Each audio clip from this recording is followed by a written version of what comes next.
Okay, lwaki nedda Ron Sport mba nnyingiddewo nza kubuuzaako ogamba otya mwana wa maama obulamu bugamba butya mba nsazeeko entertainment baaba anyumira ddala His Excellency Robert Kyagulanyi Ssentamu yakedde nanekaaneka na mu combat nanga akutte ejjita abalina Zex inchi 10 birangirangi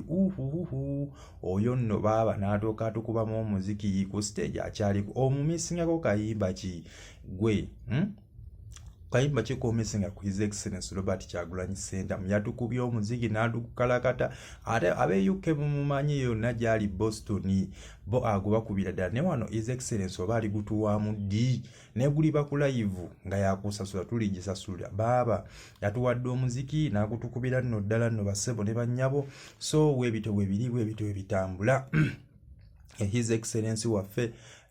bwe tweyongerayo abavudde South Africa bannange Umaru Kiseka Dogo Nation baaba muli b'amaanyi nnyo abasajja babagaba batwala Kyankwanzi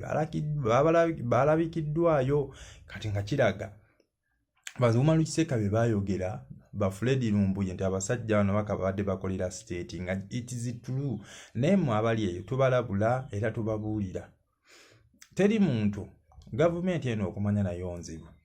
ne bannansi abavudde babatya nnyo kati bagenda tandika obatiisatiisa babatekeko emisango sangaawo gagambe mwine ebyo ebyambalo bya gavumenti babatya nnyo abantu abava ebweru eyo kwamanyi musobola okubuusa bannayuganda kyovula kati tebagenda kubakkiriza kuddamu kwogera babatutte eyo gwe balaba gwe kasita bakutwala simanya Kyankwanzi nga bakwambaza ebyo ovulo by'abamagye oba ebyabakuuma ddembe olina ebyobugagga bya gavumenti olina ebyambalo bya gavumenti emisango gibeerawo awo bwe basooka okuteekateekako tolina ddembe lyoyogerera jjukira eri amateeka geri gabadde malala balinamu abantu bano abavudde South Africa amateeka ge South Africa gakola tegalinga geeno oli amanyi ew'okuloopa amanyi ki ekyokukola amanyi wajja human rights ayinayo zi connection kati bakukkiriza tebagenda kuddamu kwogera tugenda kuddamu kufuna luwenda lwogera lunayogerako olina ebyambalo bya gavumenti olwadde ebifaananyi babibakuba okitegeera ate oneewakanira waso weebito ebitambula bassebo ne bannyabo abayimbi mwenna nnyongera okubajjukiza 14 August King Saha ali awo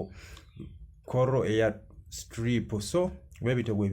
ebitambula bassebo ne bannyabo byebyo ebisinze nnyo okola amawulire pozi abaana abawala bannange mukomye okweyambula mukomye okusindika obutambi mugukomye ogwo muze mumanyi mubi nekirala bannanga babeera mmwe ku live bano ba Bruno abantu abasonda ssente nga be bantu bebamu bo ssente bazijjawa mwagala kuolesa bannayuganda nti bo tebakola bajja ku TikTok batandika okubeera okukoba abasondera abo bo ssente bazijjawa mutweraliikiriza muyinza okuba muli ba state agent mmwe bantu mmwe mubeera okwo musondera okwo ne babalaga nti bifuna obeera kuno okola live ofuna bannayuganda tutunulire nnyo okukola n'okwegattirako si buli ali ku TikTok nti yeneenena mugagga TikTok ssente gye ziri wamu tugendeko mu sekita endala abamu tuwuddiisa nti ebintu biri bulungi naye nga mubeera ku TikTok mmwe ke mubeera emmotoka ez'amaanyi muzivuga mmwe ssente muzijjawa abantu nga bakeera ne bayiriba amaduuka gaabwe ne bagaggalawo